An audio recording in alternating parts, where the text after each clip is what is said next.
ಜಿಲ್ಲಾಡಳಿತ, ಜಿಲ್ಲಾ ಪಂಚಾಯತ್, ಮಹಿಳಾ ಮತ್ತು ಮಕ್ಕಳ ಅಭಿವೃದ್ಧಿ ಇಲಾಖೆ ವತಿಯಿಂದ ಚಿತ್ರದುರ್ಗದಲ್ಲಿಂದು ಅಂತಾರಾಷ್ಟ್ರೀಯ ಮಹಿಳಾ ದಿನಾಚರಣೆ ಕಾರ್ಯಕ್ರಮವನ್ನು ಯೋಜನೆ ಮತ್ತು ಸಾಂಖ್ಯಿಕ ಸಚಿವ ಡಿ. ಸುಧಾಕರ್ ಉದ್ಘಾಟಿಸಿದರು.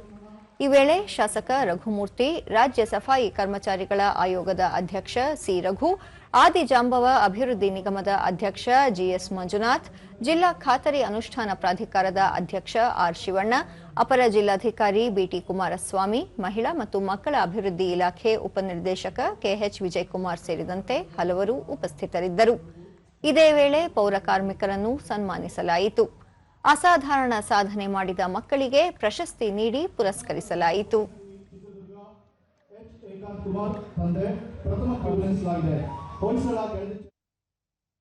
ಬಳಿಕ ಡಿ. ಸುಧಾಕರ್ ಮಹಿಳೆಯರನ್ನು ಆರ್ಥಿಕವಾಗಿ, ಸಾಮಾಜಿಕವಾಗಿ ಸದೃಢಗೊಳಿಸುವ ಉದ್ದೇಶದಿಂದ ರಾಜ್ಯ ಸರ್ಕಾರ ಖಾತರಿ ಯೋಜನೆಗಳನ್ನು ಅನುಷ್ಠಾನಕ್ಕೆ ತಂದಿದೆ.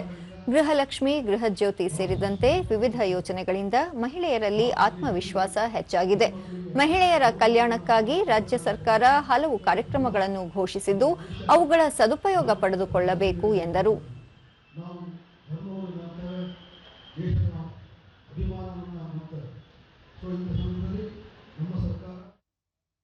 ರಘುಮೂರ್ತಿ, ಮಹಿಳೆಯರಿಗೆ ಸಾಧನೆ ಮಾಡಲು ಸೌಲಭ್ಯಗಳ ಜೊತೆಗೆ ಇಚ್ಛಾಶಕ್ತಿಯ ಅಗತ್ಯವಿದೆ.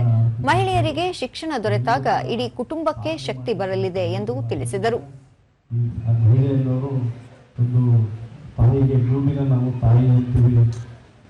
ಆಗಿರ್ಬೋದು, ಮಗಳಾಗಿರ್ಬೋದು, ಹೆಂಡತಿ ಆಗಿರ್ಬೋದು, ಎಲ್ಲ ಪಾತ್ರಗಳನ್ನು ನಿರ್ವಹಿಸುವಂತಹ